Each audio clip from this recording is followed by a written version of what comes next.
Como esse é um conceito bastante importante, a interpretação do que é uma resposta em frequência, vamos ver em detalhes um exemplo simples.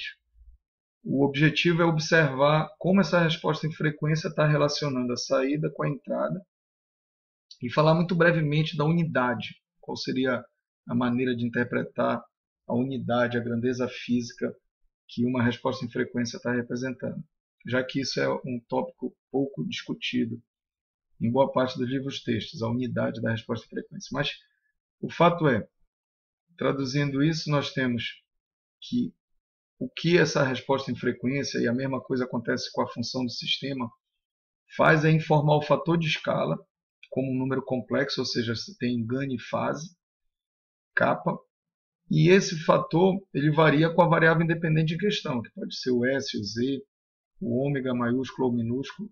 Então, se esse fator kappa, por exemplo, é 3, significa para, vamos supor, uma dada frequência ômega 0, que se a entrada tem nessa frequência o valor 7 mais J4, então o que a resposta em frequência 3 está dizendo é que a saída vai ser 3 vezes 7, 21, 3 vezes 4, 12.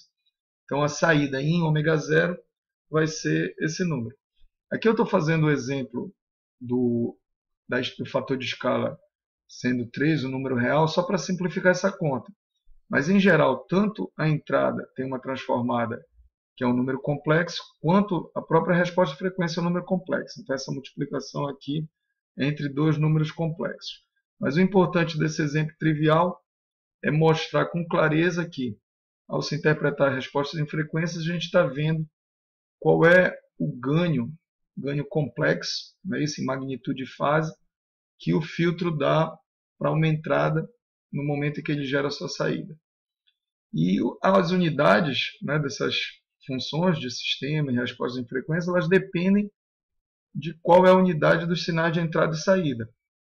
Então, se você obter uma função de sistema que está relacionando uma entrada que é dada em ampere com uma saída y que é dada em volts, então a interpretação da unidade da função de sistema seria em ohms.